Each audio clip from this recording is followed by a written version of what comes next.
Bom dia a todos. Vocês estão me ouvindo? Sim. Bom, o tópico dessa apresentação é então, tópicos em vigilância e controle de doenças transmissíveis no Brasil, aspectos econômicos, interface com organismos internacionais e investimento em pesquisa. Assim, esse título foi definido tempos atrás, né? Quando eu fui fazer a apresentação, eu achei que ficaria, como é muita coisa que o Ministério da Saúde faz relacionado às doenças transmissíveis, eu achei que ficava melhor fazer uma apresentação cobrindo, né, para vocês terem uma ideia da dimensão do que se faz, e aí eu vou inserindo esses aspectos aí, que estão no subtítulo da apresentação, na fala e posso aprofundá-los, se houver interesse, durante a parte de perguntas. Então, o próximo slide, por favor. O próximo slide, então, é o cronograma, o organograma, perdão, do Ministério da Saúde, só para vocês terem uma ideia que são do número de secretarias, né, que são 7. Cada uma delas tem a ver com o assunto que nós vamos, que está em pauta aqui na apresentação, mas nós vamos focar, como nós vamos falar das doenças transmissíveis e a vigilância das doenças transmissíveis estão na Secretaria de Vigilância em Saúde, que está do lado esquerdo, né, de quem está vendo a apresentação. Nós vamos dedicar muito da fala sobre o que faz essa secretaria. Mas lembrando que existe uma interação grande ou menor com as demais, por exemplo, com a saúde indígena, que é a CESAI, para algumas delas, que nós vamos citar durante a apresentação, e com a Secretaria de Assistência à Saúde, que é a SAS, no que diz respeito à assistência. Tá? Então, aqui está ressaltando um dos departamentos da SVS, que é o Departamento de Vigilância das Doenças Transmissíveis, que é o DEVIT, que é dividido em várias secretarias, e são essas, a apresentação vai seguir a sequência dessas coordenações. Próximo slide. A primeira, antes disso, só para vocês saberem quais são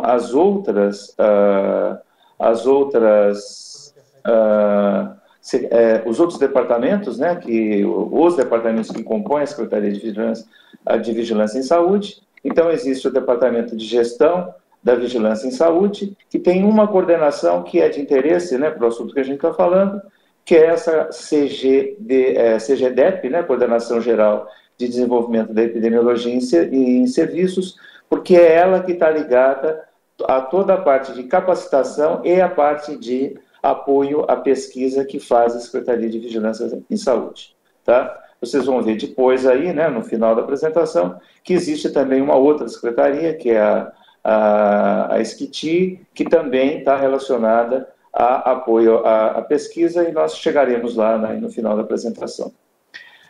Falando também de doenças transmissíveis, existe um outro departamento, além do DEVIT, que é o departamento de DST, AIDS e hepatites virais, que também lida, né, com doenças transmissíveis, mas pela importância, né, da AIDS inicialmente, ele sempre teve um destaque, né, e existe um departamento só para essas doenças, tá? Então é a mesma secretaria, mas são dois departamentos diferentes e existem algumas, assim, a interação entre os dois departamentos não é, assim, ruim, mas também tem espaço aí para ser um pouco melhorado, né? Divisão também não assim, sempre existe algo de arbitrariedade, né, na divisão das doenças pelos diferentes departamentos e coordenações, e, por exemplo, as hepatites A e E, por exemplo, né, que não estão bem, na minha opinião, situadas naquele departamento por serem de transmissão fecal-oral, né? Então, deveriam estar junto com as doenças de transmissão por água e alimentos, mas não estão, né? Foi arbitrado que ficariam junto com as demais hepatites. Bom, existe também um departamento de vigilância de doenças e agravos não transmissíveis e promoção da saúde. Aí, então, são todas as doenças crônicas, né, hipertensão arterial, diabetes, todos os acidentes, afogamentos, acidentes com veículos automotores. Isso nós não vamos comentar hoje aqui nessa apresentação. Existe um departamento de vigilância em saúde ambiental e saúde do trabalhador, com 2 coordenações, uma para cada área, né, com a qual nós temos também algum grau de interação para alguns agravos.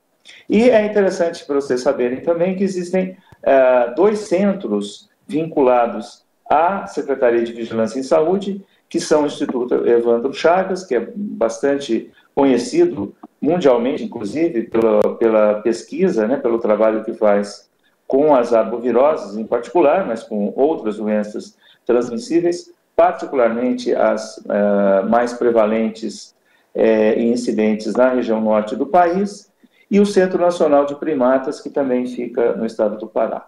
Próximo, por favor. Aqui, para dizer que, chamar a atenção, né, ou lembrar, que as doenças transmissíveis, muito embora no passado representassem a principal causa de morte, né, e de morbidade, isso melhorou substancialmente com o advento de melhorias sanitárias, de novas tecnologias, vacinas e antibióticos, né? Nós vamos falar um pouco sobre vacinas mais para frente, mas, muito embora tenha havido essa melhora, o aumento da esperança de vida, né, muito em função da diminuição da mortalidade infantil e da mortalidade por doenças transmissíveis, elas diminuíram, mas não desapareceram, né? E, então, continuam ainda um importante problema de saúde pública no mundo inteiro, embora proporcionalmente tenham perdido algum espaço. Próximo slide.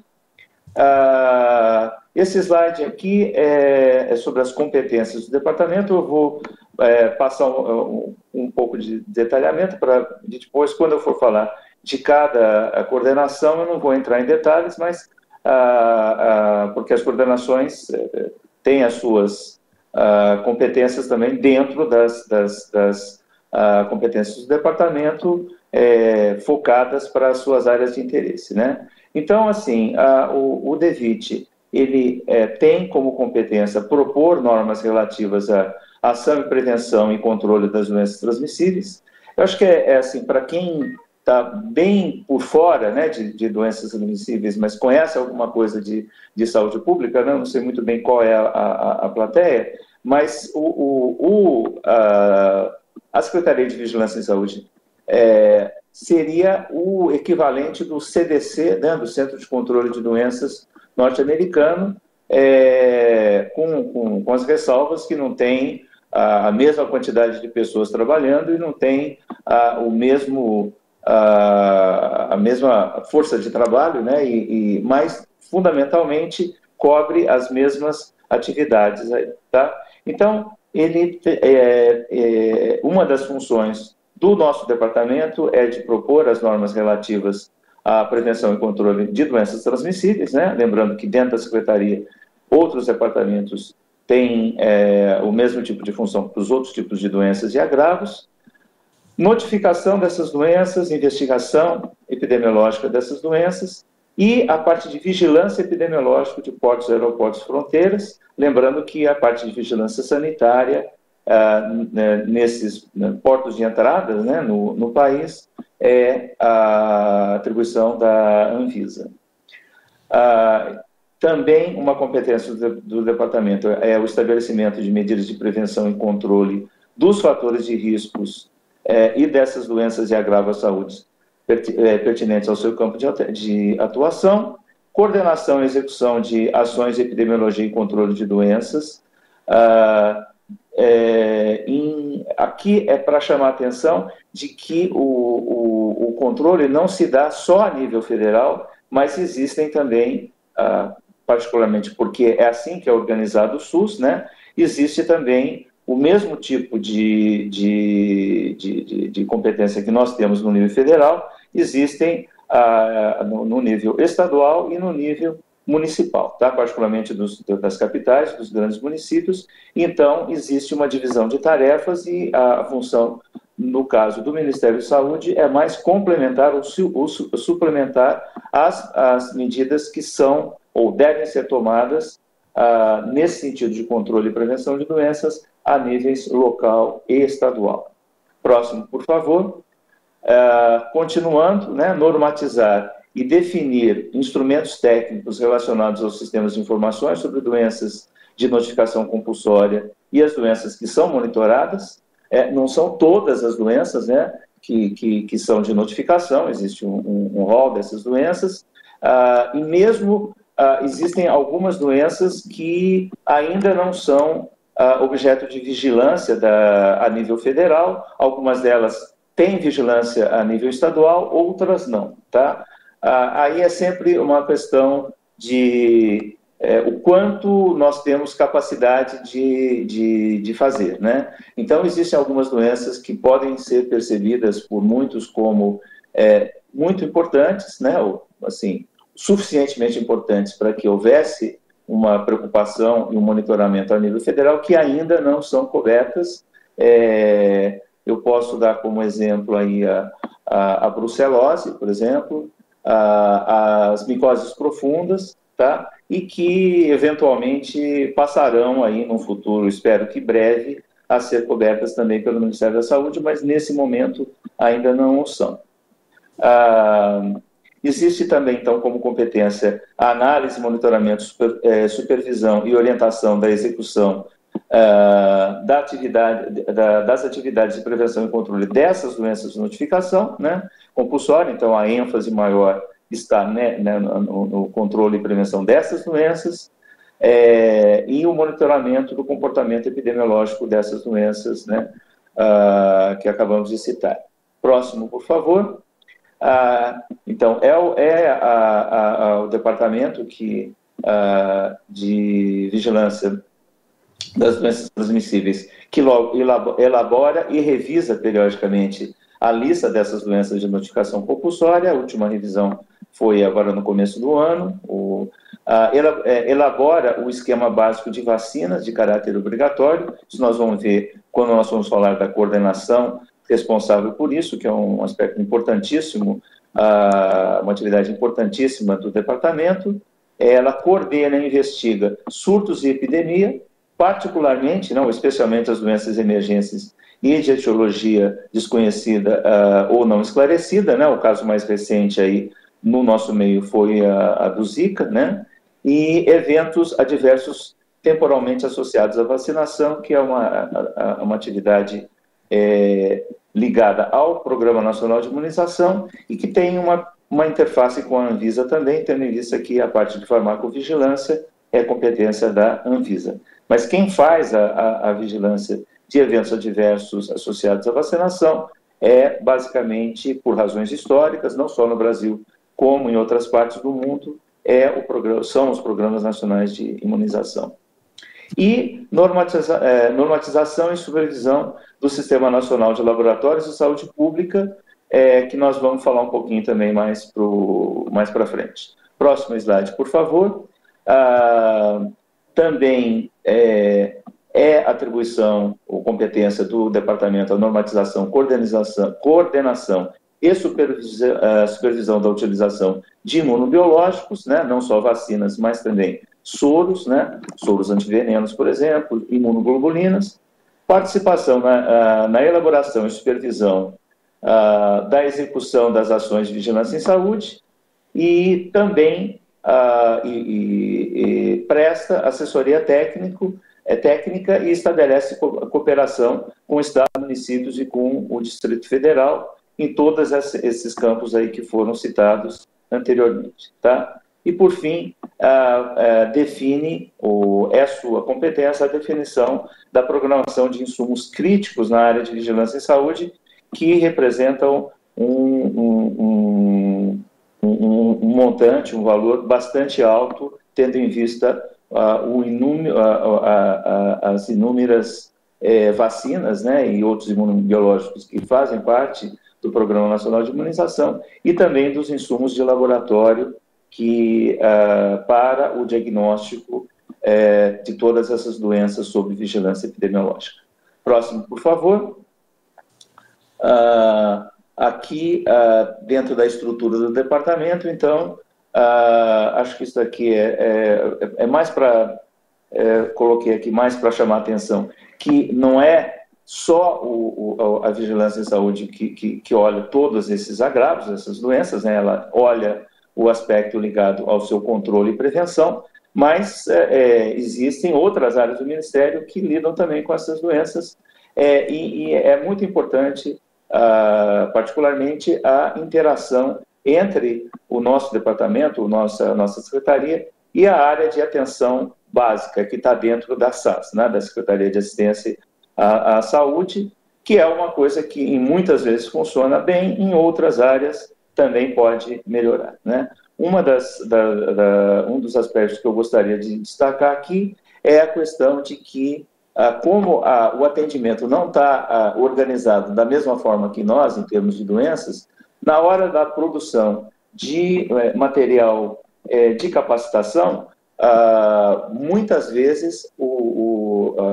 os médicos e outros profissionais de saúde que lidam com assistência, eles acabam utilizando o nosso Guia de Vigilância em Saúde, que na sua versão anterior se chamava Guia de Vigilância Epidemiológica, porque cada agravo, cada doença transmissível que está contida nesse guia, e ele não só leva em consideração os aspectos da prevenção e do controle da doença, mas também tem a parte clínica, que muitas vezes acaba sendo a fonte de consulta do pessoal da assistência.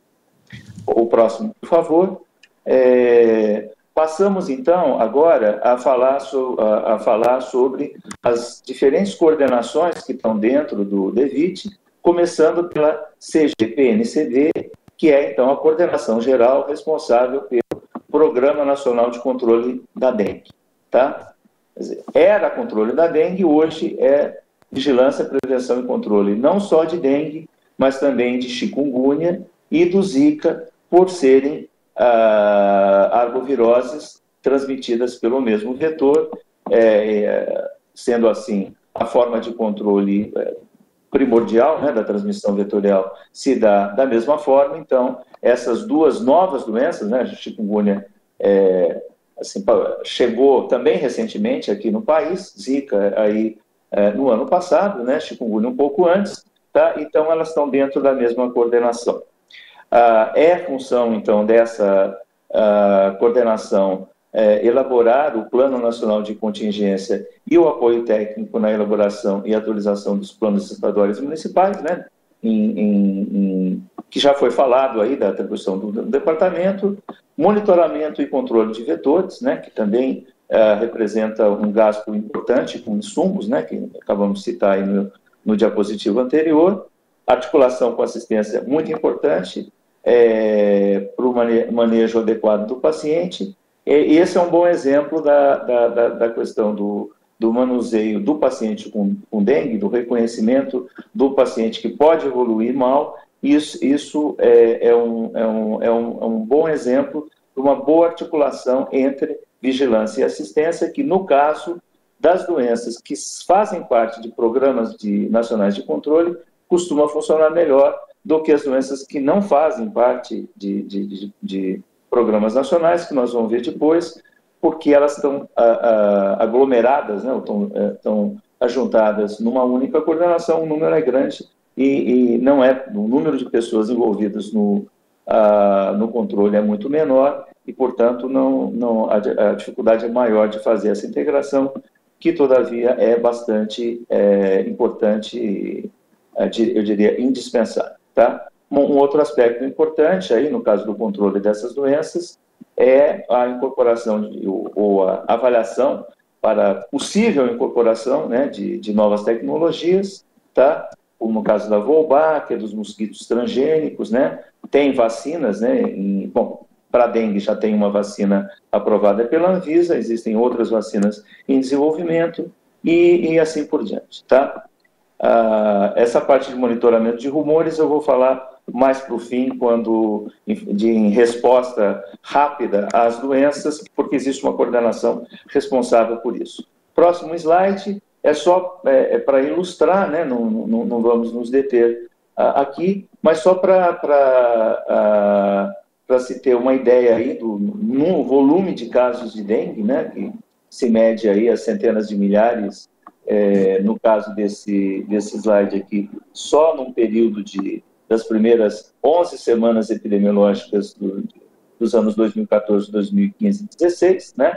Então, são milhares, chega a ultrapassar o número, 1 milhão de casos, e então é por isso, né, entre outras coisas, da importância da morbidade por dengue e da mortalidade muito embora a letalidade seja pequena, né, mas a mortalidade acaba não sendo desprezível em função do número enorme de casos que nós temos aqui observando no Brasil, e por isso se justifica existir um programa específico para controle dessa doença.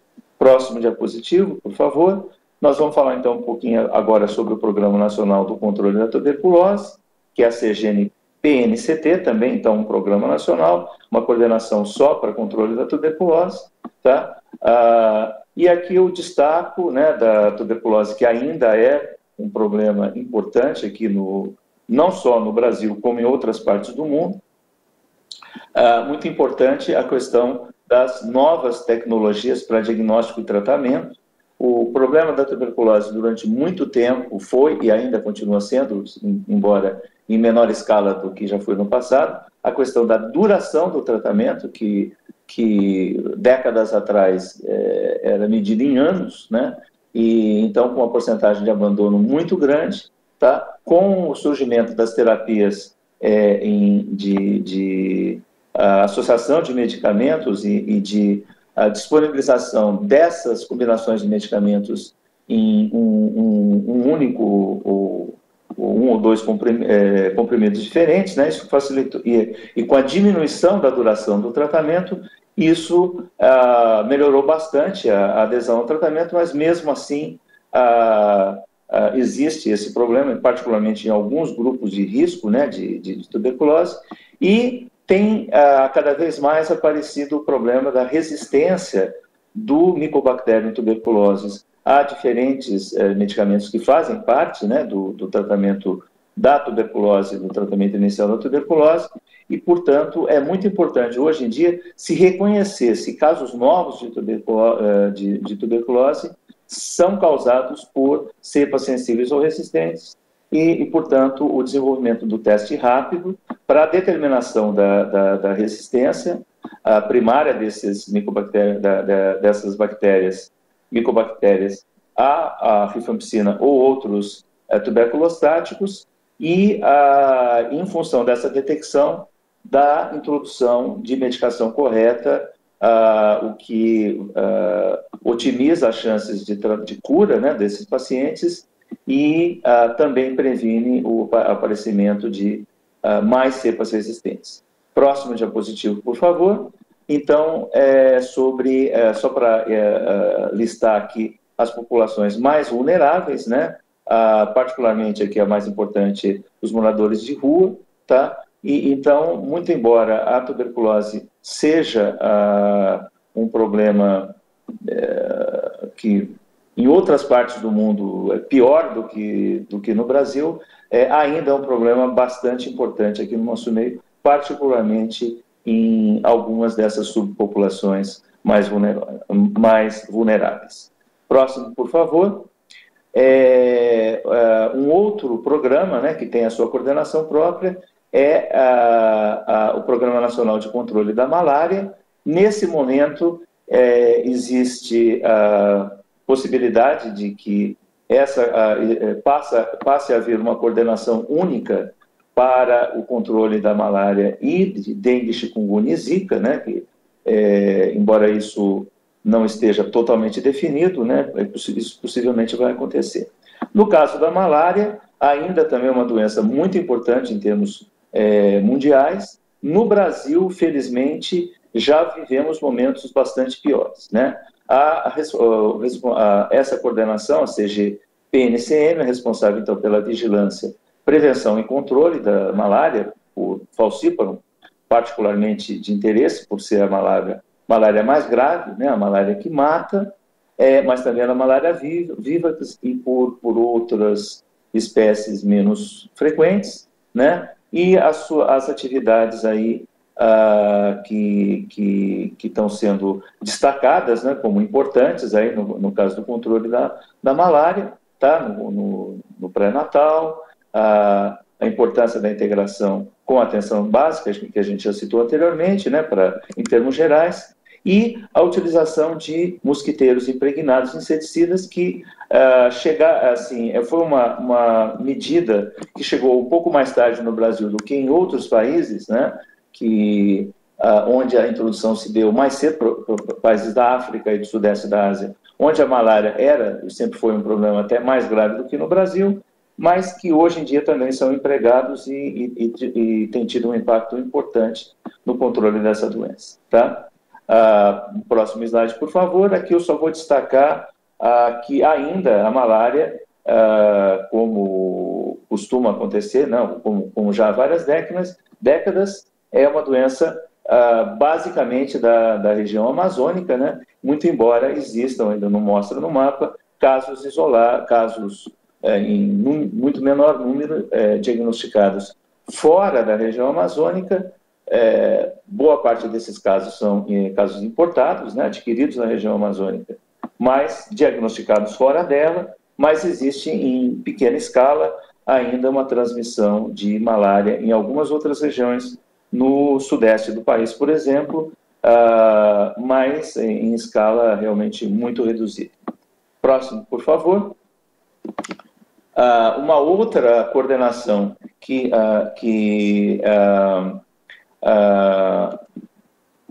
dedicada, né, aqui no caso, a um grupo de doenças, né, é a CGHDE, que então tem a ver com o controle, né, com a vigilância e controle da hanseníase, e mais recentemente, né, de uns anos para cá, era uma coordenação que só lidava com hanseníase. Hoje em dia foram incorporadas também, hoje em dia não, já há alguns anos, ela também tem se dedicado aí a um grupo de doenças que são rotuladas aí, talvez não 100% de forma apropriada, como doenças em eliminação. Algumas realmente são, outras não são propriamente elimináveis, né? Talvez como problema de saúde pública, mas não erradicáveis. E então é uma coordenação que está responsável pela vigilância, prevenção e controle da hanseníase e também da esquistossomose, do tracoma, de duas filarioses, né? A filariose linfática e a oncocercose. A oncocercose é uma filariose que ocorre basicamente no norte do Brasil, em Roraima, entre os índios e Yanomami. E também as geoeumintíases e outras eumintíases, né, que fazem parte aí da área de atuação dessa coordenação geral, tá? A forma de abordagem do controle dessas doenças tem sido feita de forma integrada, né? Então se fazem ações aí de diagnóstico de novos casos de hanseníase, de diagnóstico de tracoma e de tratamento dessas eumintíases, né, de algumas das eumintíases, por exemplo, de maneira integrada, o que faz com que você consiga, com uma quantidade de investimento proporcionalmente melhor, atuar perante a diversas doenças, né? Isso em forma de campanha e que se faz aí anualmente aí, em boa parte do país. Tá? O próximo, por favor. Aqui é sobre... Peraí, que eu só vejo um pedaço do slide aqui, mas é a parte das diversas campanhas, né, nos últimos... nos anos de 2013 a 2015, né, com o quantitativo de de municípios, né, progressivamente maior, né, e com as diferentes ações realizadas aí de tratamento das eumitíase, de diagnóstico precoce da hanseníase, né, o diagnóstico de casos de hanseníase que não estão diagnosticados, né, que até então, e de diagnóstico de tracoma, né. Todas essas doenças, então, são doenças que estão se objetiva que elas deixem ou elas sejam realmente eliminadas, ou que elas deixem de ser, ou elas entrem numa faixa que a Organização Mundial de Saúde considera como eliminadas como problema de saúde pública. Próximo slide, por favor. Esse slide aí é sobre a hanseníase, né? Mostrando aí a tendência, né? A hanseníase é uma doença que temos tido os resultados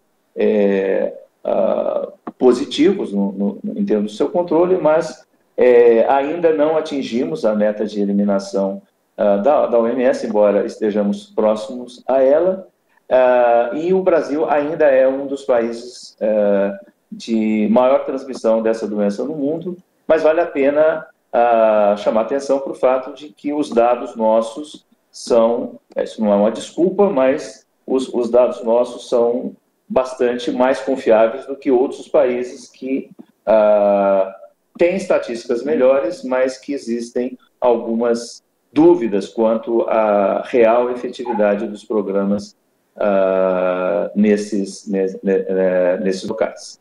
Próximo, por favor. Aqui é sobre a esquistossomose, né, uma doença que originalmente não era uma doença do continente americano, né, ela foi introduzida no Brasil pelo mercado pela migração, né, não voluntária aí dos escravos africanos, né, onde a doença é prevalente, né. Existem dois tipos de esquistossomose na África, mas só uma dos esquistossomas se encontrou um caramujo, né, um hospedeiro apropriado aqui no Brasil, passando a haver, então, a transmissão, e a esquistossomose foi um problema muito mais sério no passado. Hoje em dia, com as medidas que têm sido adotadas, né, de tratamento frequente, né, anual nas zonas de hiperendemicidade, mesmo que a transmissão não tenha sido interrompida, como as pessoas são tratadas, né, periodicamente e com frequência, elas não chegam a desenvolver uma carga parasitária alta e, portanto, não desenvolvem as formas graves da doença e, portanto, como problema de saúde, a esquistossomose diminuiu bastante a sua importância em função dessas medidas. O próximo, por favor.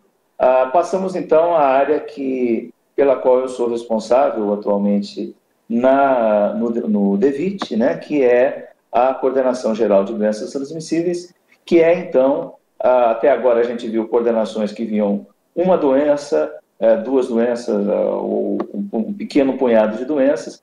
Nessa coordenação nós temos mais de 40 agravos, né, que estão divididos, então, em 4 unidades técnicas, né, que são responsáveis pelas doenças de transmissão hídrica e alimentar, as doenças respiratórias e imunopreveníveis, e nós vamos ver cada uma delas em seguida, as zoonoses e as doenças de transmissão vetorial, excluindo aqui as que já fazem parte de programas, né? Então, dengue, chikungunya, zicas e malária são doenças de transmissão vetorial, mas têm programas próprios, então não estão dentro dessa coordenação, tá? O próximo, por favor. Vamos falar, então, um pouco sobre, dentro das doenças imunopreveníveis, né, vale a pena destacar aqui o sarampo, porque é uma doença que está há tempos em vias de eliminação no continente americano, né, esteve por um triz de ser considerado eliminado, assim como a rubéola o foi o ano passado, e a síndrome da rubéola congênita, e possivelmente vai ser declarada eliminada a transmissão sustentada, né, no continente americano, ainda este ano, né? A parte que diz respeito ao Brasil, nós já fomos oficiosamente considerados que tenhamos cumprido, né, a nossa parte para atingir esse objetivo. O problema é que o sarampo, nós tivemos recentemente 2 surtos, um em estados do Nordeste, né, primeiro em Pernambuco, posteriormente no Ceará, e esse foi um surto que nós tivemos uma dificuldade grande de controlar, mas que se conseguiu aí, e já completamos então o tempo suficiente para considerar que a transmissão, né, por aquele vírus introduzido naquele estado, né, e se transmitiu por lá, não esteja mais transmitido a doença no país. O fato é que, no resto do mundo, mesmo na Europa, todas as outras regiões do mundo, o sarampo está indo não tão bem. O programa de controle e eliminação do sarampo, que é uma iniciativa da própria Organização Mundial de Saúde, e todas as regiões da OMS no mundo têm como objetivo a eliminação do sarampo até o ano 2020. Recentemente se fez, esse ano ainda, um monitoramento, né, dessa meta, e a única região que tem conseguido isso, né, está próxima a conseguir, são as Américas, mas o que deixa as Américas uma situação um pouco interessante, porque ela não tem a transmissão mais autóctone, né, do sarampo, mas ela está sujeita à importação de casos, e é o que acontece, né? Isso não é um problema específico do Brasil. Recentemente também houve na América do Norte aí um surto cuja transmissão se deu na Disneylândia e que se espalhou por vários estados americanos e inclusive no Canadá, que eles também tiveram alguma dificuldade de contiveram dentro do prazo para considerar que a doença continuava eliminada, né, naqueles países, mas é um problema que nós estamos numa situação em que as Américas chegaram num ponto e querem que as outras regiões se esforcem para atingir esse objetivo, mas isso, infelizmente, não tem sido conseguido por uma série de problemas. Se alguém tiver interesse, nós podemos discutir depois. Próximo slide, para citar apenas, né, já que nós estamos falando aí sobre um lado também da questão internacional, né, dessas doenças, lembrar que ebola não teve nenhum caso no Brasil, mas teve aquele surto importante em 3 países africanos, né, e foi considerada uma doença, uma emergência de interesse internacional pela Organização Mundial de Saúde, né, segundo críticos com algum atraso, né, mas de qualquer forma, em função disso, nós aqui no Brasil temos que estar preparados para, se chegar alguma pessoa com ebola, né, por um avião, num navio, o que seja, né, existe um trânsito muito grande de brasileiros aí, não só por turismo, mas por trabalho, por missões humanitárias em diferentes partes do mundo, e é importante, então, que haja esse tipo de preocupação, tá? Então, nós temos elaborado um plano de contingência que é disponível no nosso site, né, na nossa página da internet, e existe todo um planejamento que nós vamos falar um pouquinho sobre isso mais no final, quando falarmos a resposta imediata a agravos, tá? Mas só para chamar a atenção de que existe essa preocupação e que, muito embora nós não tenhamos tido, tivemos suspeitas, né? E, em função disso, nós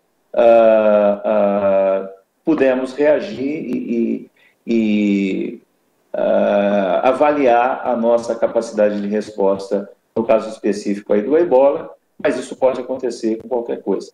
Mais recentemente, Não foi declarado como uma emergência, mas o surto de febre amarela em Angola e na República Democrática do Congo também foi uma das preocupações que a gente teve em termos internacionais, de agravos de doenças causando surtos internacionais, e sempre temos a preocupação, por exemplo, com o SARS, né, com o MERS-CoV, né, que é uma doença que ocorre nos países árabes, mas que não tanto tempo atrás provocou um surto de dimensões relativamente importantes na Coreia, e que nós também não estamos isentos de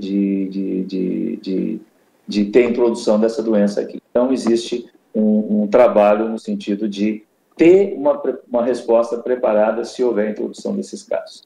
Pode passar o próximo. Aqui é sobre a influenza, que é um outro problema, né? Nós temos uma vigilância até bastante boa para a influenza, que é fruto, né, da pandemia, né, que nós tivemos aí anos atrás. Existe tanto uma vigilância universal como uma vigilância sentinela de casos graves, existe também uma vigilância sentinela de síndromes gripais, e nós temos, vamos dizer, uma boa vigilância comparativamente a outros países no mesmo patamar que o Brasil. Nesse ano em particular, nós tivemos o problema de que a transmissão da epidemia chegou mais cedo do que o previsto, e como existe toda a questão de que as vacinas variam de ano a ano, né, houve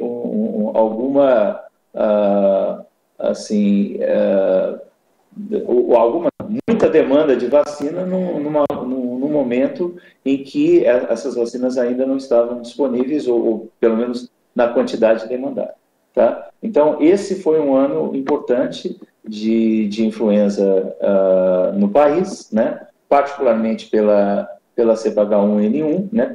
Pela influenza H1N1. Nos últimos 2 anos, nós tínhamos vivido epidemias muito mais brandas, né? Estações de transmissão da influenza muito mais brandas, mas esse ano nós tivemos, nos deu bastante trabalho. Pode passar. Aqui, eu já estou vendo aqui que eu estou falando demais, né, pelo volume de assunto, então eu vou dar uma acelerada aqui, né, só para citar aqui as doenças diarreicas, né, doenças de transmissão hídrica e por alimentos. Pode passar o próximo. São problemas importantíssimos no Brasil e no mundo, particularmente com a situação que nós temos vivido. Pode passar mais um, por favor, em relação à diminuição das chuvas, né, em algumas regiões, particularmente no nordeste do país, com dificuldade com falta de água, com distribuição de água com caminhões-pipa, muitas vezes em condições aquém das ideais, né? Continua sendo um problema importante aqui no nosso país. Pode passar. Muito embora a mortalidade por doenças diarreicas seja bastante menor do que já foi no passado, em função do tratamento, né, das diarreias, no que diz respeito à ocorrência dessas doenças, nós temos ainda bastante caminho aí para melhorar. Tá? Passamos então agora a parte das zoonoses, né? Mostramos aí a questão da leptospirose, tá? Que eu não vou dedicar tempo, porque não é uma doença tão importante aqui no nosso meio, né? A raiva humana, lembrar que é uma doença que nós temos a ambição de conseguir a eliminação da raiva humana de transmissão canina no nosso país. Nós só temos um foco residual no Maranhão, onde existiu, não esse ano, né, mas em tempos, alguns anos atrás, existiu transmissão da raiva canina. Não estamos 100% seguros quanto ao fato dela ainda não persistir, mas não temos observado casos nem humanos e nem de transmissão de canídeos, né, e de felinos,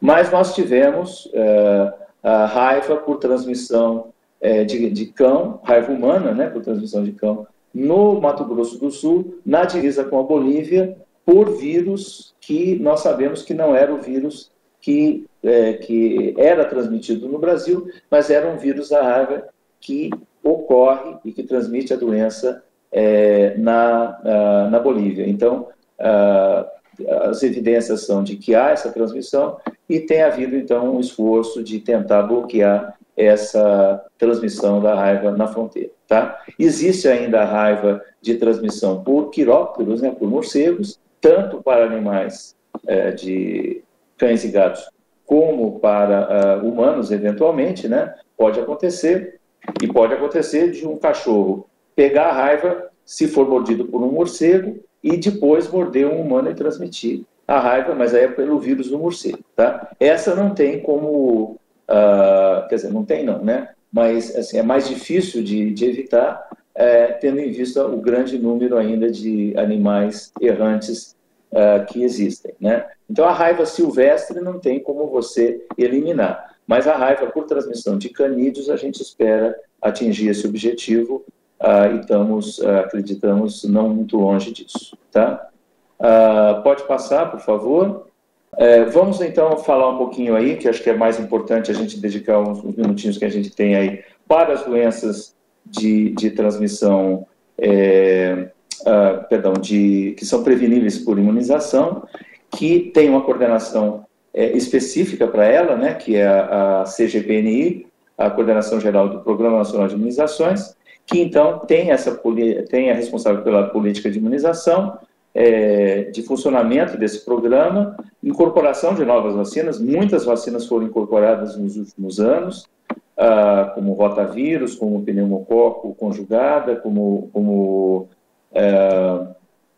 HPV, tá? E nós estamos realmente, como já há muito tempo, o Programa Nacional de Imunização do Brasil é considerado um cartão de visitas do Ministério da Saúde, assim como o Programa de Controle da AIDS, né? São, acho que, os programas que têm maior visibilidade no exterior e uma reputação bastante boa pelo número de vacinas que são incorporadas gratuitamente, né? São oferecidas gratuitamente à população nacional, e também pelo impacto que isso ocasionou na ocorrência das doenças imunopreveníveis, tá? Então, é responsável pela distribuição não só de vacinas, mas também de soros, né, para os estados, e monitora tudo o que acontece aqui no que diz respeito a imunizações no país. Pode passar. Esse é um programa que foi criado em 73, né? Foi institucionalizado em 75, né? E tem atualmente existem 43 imunobiológicos, 26 vacinas, 13 soros hiperimunes, 4 imunoglobulinas, né, que são disponibilizados gratuitamente, e são adquiridos 300 milhões de doses anuais desses imunobiológicos. Pode passar, por favor. Aqui tem a lista de todos eles, né, que nós não vamos falar, mas só para destacar aqui que a maioria deles, e até historicamente, para a criança, mas mais recentemente também imunização do adolescente e adulto e do idoso, e o PNI tem um orçamento maior do que vários estados da União aqui no Brasil. Pode passar. Então, aqui é para mostrar a introdução das vacinas mais recentes, né? Também eu já citei, não vou detalhar, mas dá para vocês verem, de 2006, quando foi introduzida a vacina de rotavírus, quantos imunobiológicos foram introduzidos, quantas vacinas, né, foram introduzidas, muitas delas que não são disponíveis em países em melhores condições financeiras do que o nosso, e quando são, não necessariamente de forma gratuita e na escala que são oferecidos aqui no país. Pode passar o próximo. Uma palavrinha, então, sobre a CGLAB, que é a Coordenação Geral de Laboratórios de Saúde Pública, né, que coordena, então, esse sistema nacional. Existem laboratórios de saúde pública em todas as unidades federativas, né, todos os estados, mais o Distrito Federal, e existem laboratórios de referência nacional. Os próximos diapositivos vão mostrar isso sobre algumas das doenças. Pode passar o próximo, que é sobre a dengue, né, mostrando, então, onde tem os LACENs, né, que são os laboratórios dos estados, e os laboratórios de referência, no caso, o Evandro Chagas, né, que até pertence à SDS, né, como foi falado, que fica no Pará, o Instituto Oswaldo Cruz, na Fundação Oswaldo Cruz, então, no Rio de Janeiro, o Adolfo Lutz em São Paulo, e aí vai, né, vamos passar o próximo slide aí, que é para chikungunya, pode passar o próximo também, que é para Zika. Então, todos esses estados têm o LACENs, né, que são, então, os laboratórios estaduais, que são treinados com supervisão dessa coordenação dessa CGLab em nível nacional. Muitos dos insumos usados para diagnóstico de várias dessas doenças, particularmente as doenças dos programas, são comprados também a nível federal, né, e são distribuídos aí para os estados, né, alguns são comprados pelos próprios estados, tá? E existe, então, uma complexidade muito grande também, até porque, com a chegada de chikungunya e de Zika, isso teve um impacto bastante grande em questão de orçamento, porque eram coisas que não existiam, né, e que tiveram que ser incluídas aí no orçamento. E lembrando que todas essas outras doenças essas doenças de notificação compulsória têm que ser diagnosticadas nesses laboratórios, e as compras são feitas a nível, seja de ministério, seja de estado, né? Aqui, então, uma palavra sobre a vigilância e resposta, né, que é a CGVR, então, que é uma coordenação que é a responsável, então, pelo que está acontecendo de novo aqui no país, né? Então, por exemplo, isso eu acho que é um exemplo que vai ser ilustrativo para vocês, a questão de Zika, né? Zika, a transmissão do Zika, por a transmissão vetorial, o controle dessa doença, tão logo se identificou que existia Zika, ela passou para a Coordenação Geral de Dengue, Chikungunya e Zika, né? Que até o Zika entrou no nome, tá? Mas a resposta à transmissão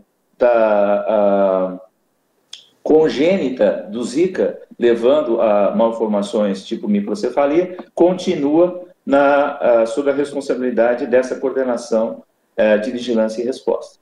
Também é ela que monitora tudo o que está acontecendo fora do país, é ela que, muito embora exista dentro da coordenação de doenças transmissíveis, então um grupo que se preocupa aí com o que faz o controle, a prevenção, a vigilância da febre amarela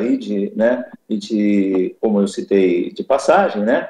A febre amarela que está acontecendo em Angola, na República Democrática do Congo, é, assim, vista com lupa pelo pessoal dessa coordenação aqui, tá? Obviamente com uma interação com a área técnica responsável por essa doença.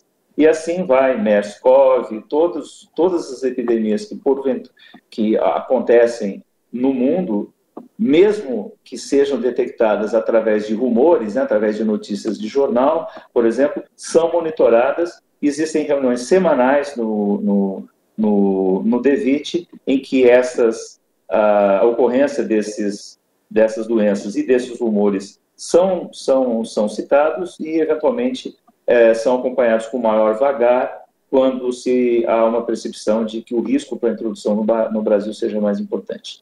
Pode passar o próximo, já estamos chegando próximo ao fim. Então, uma outra responsabilidade nossa é a questão dos grandes eventos. Tivemos vários recentemente no país, né?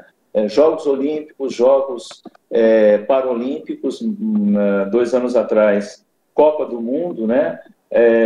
E todos esses eventos de larga escala, nós temos uma participação importante e monitoramos com a participação dos estados e das vigilâncias locais, né, dos municípios onde são realizados esses eventos, tudo o que está acontecendo, e existe também todo um planejamento que é feito pela mesma área responsável pela vigilância de respostas rápidas, né? Então, aqui uma outra atividade dessa coordenação, o desenvolvimento, então, de planos nacionais de resposta à emergência de saúde pública. Existe um documento mestre e existem documentos sobre vários agravos, várias situações aí, por exemplo, febre amarela, cólera, seca e estiagem, emergências químicas, biológicas, radioativa e nuclear. Para tudo isso já existem planos de contingência que são publicados na nossa página e que são atualizados periodicamente. Tá? Uma outra atividade que está dentro do nosso departamento e também ligada àquela mesma coordenação, que é, então, o treinamento de epidemiologistas de campo. Esse é um programa que começou com o pessoal do CDC dos Estados Unidos, que é o que desenvolveu isso mundialmente, treinou muitas equipes aí em vários países, tá? E que é um modelo internacional, embora existam outros também em outros países, né, que não seguem a mesma linha exatamente, mas hoje em dia nós não temos mais a gente do CDC participando desse treinamento, mas são egressos desse treinamento com o pessoal, muitos desses egressos continuam capacitando novas pessoas, e isso é realmente um papel importante que a SVS faz, porque todos esses surtos, por exemplo, esse surto de Zika, quando ainda era uma doença exantemática de origem desconhecida, ela foi investigada por esse grupo de pessoas que estão em treinamento, né? Existe um grupo de pessoas que acompanha esses treinandos e que vão em campo e às vezes ficam semanas ou meses, né, para até chegar ao fim aí dessa... Pode passar o próximo? Se chegar à conclusão ou dessas investigações, lembrando que isso sempre se faz com a participação dos estados e dos municípios, e inclusive tem que ser desencadeadas por eles, né? O Ministério, embora existam mecanismos para isso, normalmente ele não se impõe. Isso se faz em comum acordo e, em geral, por demanda dos municípios e estados. Pode passar o próximo. E aqui acho que é o último slide, tá? É um só que eu fiz aqui sobre investimento em pesquisa, né? Já que o foco foi, grande parte do tempo foi ocupado para vocês terem uma ideia do quanto é complexo, de como funciona, e aí as implicações internacionais ficam para a parte aí de discussão, mas lembrando que investimento em pesquisa dentro do Ministério da Saúde, lembrando que também existe o Ministério de Ciência, Tecnologia e Inovação, que também está responsável por pesquisa e que também investe em saúde, sendo que os projetos que eles investem em saúde normalmente são em colaboração com o Ministério da Saúde, pela sua Secretaria de Ciência, Tecnologia e Insumos Estratégicos, que é a SCTI, né, que é o que está no segundo bullet aí, né? Essa secretaria ela tem 4 departamentos, um deles é o Departamento de Ciência e Tecnologia, que é o responsável, então, por muitos editais, né, de chamadas ou chamamentos para pesquisa, né, em diferentes áreas, pesquisa clínica, pesquisa epidemiológica, em vários assuntos na área de saúde, mas muito dos recursos, né, que são alocados, né, que são disponibilizados por essa secretaria, são para investigação em doenças transmissíveis. Aqui, só a guisa de exemplo, um edital que saiu o ano passado, perdão, que foi o último, né? Depois as vacas emagreceram muito e não teve mais nenhum edital para financiamento de doenças transmissíveis, tá? Vai existir agora, né, especificamente para a Zika, né, ou está em vias de sair, se é que já não saiu, mas eu estou citando esse daqui porque tem que não foi dedicado a doenças transmissíveis, mas envolveu algumas delas. Para vocês terem uma ideia, no edital foram disponibilizados 23 milhões e meio aí de recursos da SCTI para esses projetos de pesquisa, sendo que o mínimo que seria para cada projeto aprovado seria 100 mil reais, né? E da Secretaria de Vigilância e Saúde teve esse edital de chamamento público aí, número 20, né, de 3 anos atrás, que foi o último que a SVS fez, e que contratou 54 projetos por um total de 11 milhões e meio de reais.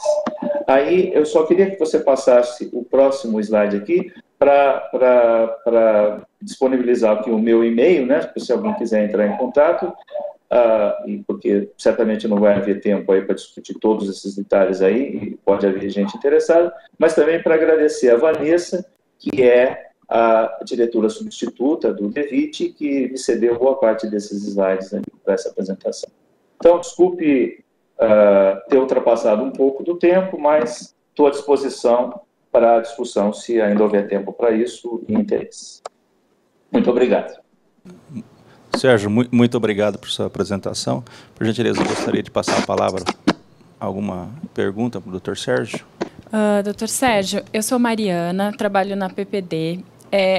Nós somos uma empresa que, entre outras atividades, a gente representa algumas empresas, patrocinadores internacionais que têm interesse em conduzir pesquisa aqui no nosso país, pesquisa clínica, e muitas vezes eles não têm afiliadas locais para fazer esse contato. Hoje, a gente tem uma facilidade de contato com alguns órgãos reguladores, mas eu queria entender se hoje uma empresa internacional tem interesse de apresentar um produto, uma vacina, que é de extrema importância para o Brasil, porque é de uma doença que hoje é considerada epidemia e a gente não tem vacina aqui registrada ainda na Anvisa. Eles gostariam de saber o interesse do nosso Ministério da Saúde nessa vacina. Porque hoje a gente tem instituições públicas em parceria com empresas internacionais, mas numa etapa muito anterior do desenvolvimento. Então, eles estão muito à frente e eles gostariam de...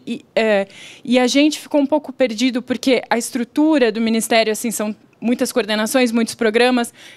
O Programa Nacional de Imunização, o Programa Nacional de Controle de cada doença específica. Então, eu queria entender, assim, existe esse contato? Existe essa possibilidade de uma empresa internacional, a PPD pode representar, ter um contato diretamente com o Ministério da Saúde para entender o interesse?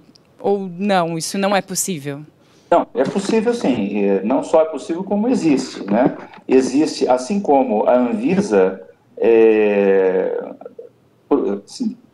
está aberta a isso, e acredito que até estimule que isso aconteça numa fase precoce, para que até, no caso específico da Anvisa, mais importante ainda, né, para que considerações possam ser sobre os requerimentos que a Anvisa possa ter para estudos clínicos, para que a vacina, se ela chegar num ponto de registro, que isso já seja contemplado e que essas considerações não vão aparecer no momento do registro, né? Então, existe essa disponibilidade. A própria OMS estimula que as agências reguladoras dos países tenham essa disponibilidade, também na parte do Ministério da Saúde, que só vai poder usar esses produtos numa fase posterior ao registro, né?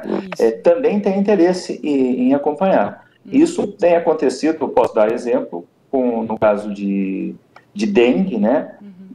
Há muitos anos, pelo menos que eu saiba, 3 candidatos, né, de desenvolvimento de vacinas para dengue, periodicamente tinham reuniões, particularmente com o PNI, mas acredito eu, porque como eu não estava na época, eu também não mexo diretamente com dengue, mas também a área técnica de dengue participava dessas reuniões. Porque há interesse de saber o que está sendo desenvolvido e também para que o próprio Ministério possa se planejar para que, se essa vacina, eu não sei qual é o caso, né, for introduzida, ou tiver condições ou existir uma percepção de que ela possa ser necessária, seja para a introdução no Programa Nacional de Imunizações, seja para ter disponível para uso em determinados grupos ou em determinadas circunstâncias, né? Eu estou pensando aqui, por exemplo, vacinas contra agentes que podem ser veiculados por bioterrorismo, por exemplo, tudo isso existe um interesse potencial. Agora, a forma de se entrar em contato é que, como são várias áreas realmente que lidam com isso, né, a porta de entrada pode ser, podem ser várias portas de entrada. Pode ser o PNI, dependendo, se for uma vacina, se está contemplando que seja algo que vá fazer parte do programa de imunização, seja para crianças, seja para determinados grupos, talvez seja a porta de entrada mais natural, tá? Mas pode ser também as áreas técnicas. Por exemplo, eu coloquei para vocês aí, tem muitas dessas de doenças transmissíveis que estão na minha área, né? Então, por exemplo, se for uma vacina contra ebola, por exemplo, para a gente interessa saber se o status desse desenvolvimento desse produto, né? A gente sabe que vários candidatos aí, ou dois pelo menos, né, chegaram a ser usados na África. Eu não sei, depois que parou de haver a transmissão da doença na África, se isso prosperou, como é que ficou, se essas vacinas foram registradas, estão em processo como exemplo, né? Mas a gente teria interesse em saber, porque é importante que a gente saiba, e se houver um interesse potencial, tem que haver todo um planejamento, inclusive de ter recursos para aquisição, né, desse produto, desde que ele seja aprovado pela Anvisa e possa ser disponibilizado. Então, respondendo assim, resumindo, né, acho que eu me alonguei muito, mas existe sim. E se tiver alguma dúvida, você pode me escrever, no caso específico, eu posso também, se não for na minha área, eu posso indicar para quem você possa entrar em contato. Tá certo? Tá ótimo, muito obrigada. Nós somos uma unidade recente da Santa Casa do Paço, de ensino e pesquisa.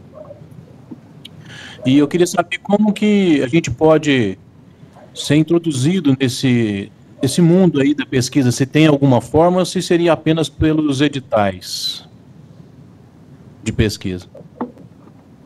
Eu não ouvi muito bem, mas eu vou repetir a pergunta para ver se eu entendi corretamente. Vocês querem saber que acesso vocês teriam de apoio financeiro, seja do Ministério da Saúde, né? Seja da nossa secretaria ou da outra secretaria, da SCTI, se seria só através de editais ou se existiria algum outro mecanismo. O mecanismo usual é através de editais, mas existem vários programas, né, de apoio à pesquisa. O grande responsável por apoio à pesquisa no Ministério é a SCTI, particularmente aí o Departamento de Ciência e Tecnologia, DCIT, tá? E aí existem editais, né, chamamentos, cada hora tem um nome aí, e normalmente os que são financiados diretamente pela SCTI, né, pelo DCIT, são via CNPq ou via FINEP, tá? Mas também existe um apoio a nível estadual, em colaboração com as fundações de amparo à pesquisa, de apoio à pesquisa, né? E eu esqueci o nome agora, mas existem financiamento em nível estadual também, todos os estados do país, com certamente mais dinheiro em São Paulo, Rio de Janeiro, Minas Gerais, Rio Grande do Sul, mas todos os estados têm tem alguns projetos, mas sempre sai publicado e sempre, então, só que assim, nem sempre os caminhos das pedras são conhecidos de todos, né? Então, assim, um trabalho de casa aí para vocês que talvez não tenham assim tanta exposição ou tanto, vamos dizer, o histórico de acompanhar essas publicações, é de realmente tentar se informar para conseguir essas informações, mas são todas publicadas, tá? Mas precisa ficar atento porque, por vezes, o tempo de publicação para a apresentação de projetos não é muito longo, né? E existe, cada edital tem diferentes peculiaridades.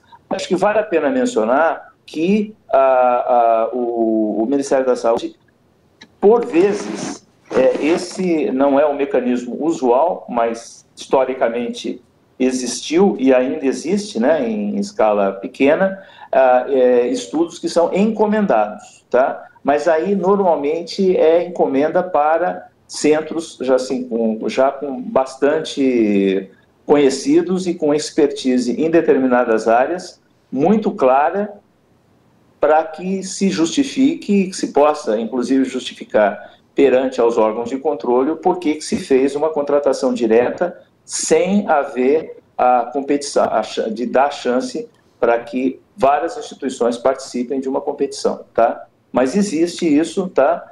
E pode existir também, isso eu não sei exatamente como funciona em detalhe, mas certamente, assim, o Ministério eventualmente pode até procurar diretamente alguma instituição, mas pode acontecer, eu imagino que talvez seja até o mecanismo mais frequente, em que a própria instituição chegue para o Ministério com uma proposta, tá? E aí, eventualmente, se for uma coisa de grande interesse, pode haver a contratação direta, tá? Mas, vamos dizer, o processo mais comum seria, mesmo que se identifique a necessidade e que venha uma boa proposta, é que o dinheiro que exista para financiamento de pesquisa entre num desses chamamentos, né, uma desses editais, e aí até quem sugeriu vai participar da competição.